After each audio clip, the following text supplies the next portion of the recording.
What's up, YouTubers? Jeff here from Bakersfield Self-Perfection and Self-Preservation. Decided to do this video, show you all a project I'm working on right now. I was cutting down some branches in my backyard, and yeah, I still have a lot more to cut down and whatnot, but as I was cutting them up, I noticed in this one right here how this right here would make a good handle for a shillelagh.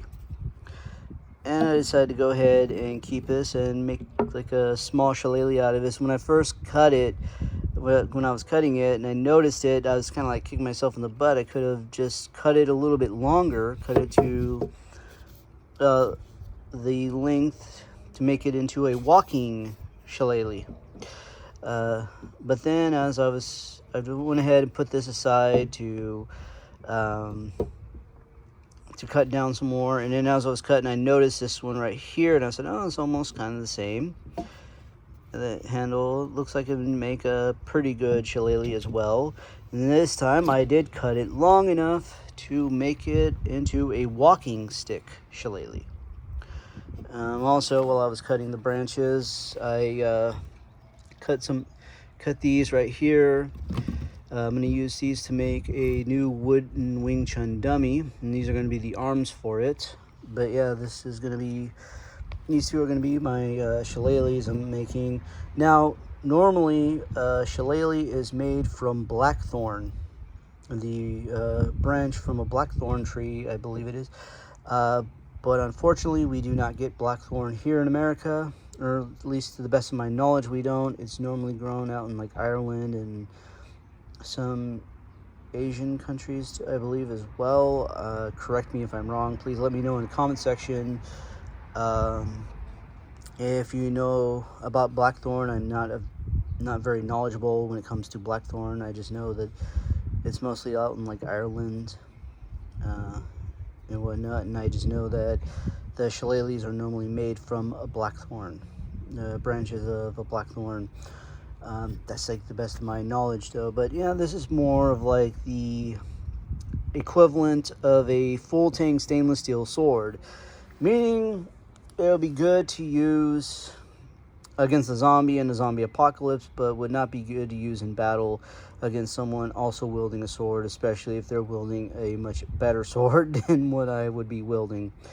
But yeah, this is just for my own, like a display thing for myself here.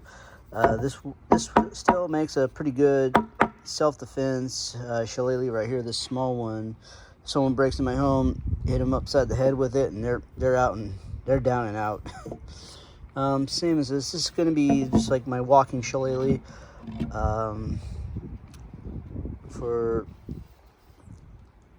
walking around with and whatnot, and can still be used to defend myself with as well. Just wouldn't want to get into a shillelagh fight with someone who has an actual shillelagh made from blackthorn. But yeah, just wanted to show you the project I'm working on right now. And I know another thing too is normally they do not peel off the bark from the branches that they're making the shillelagh out of.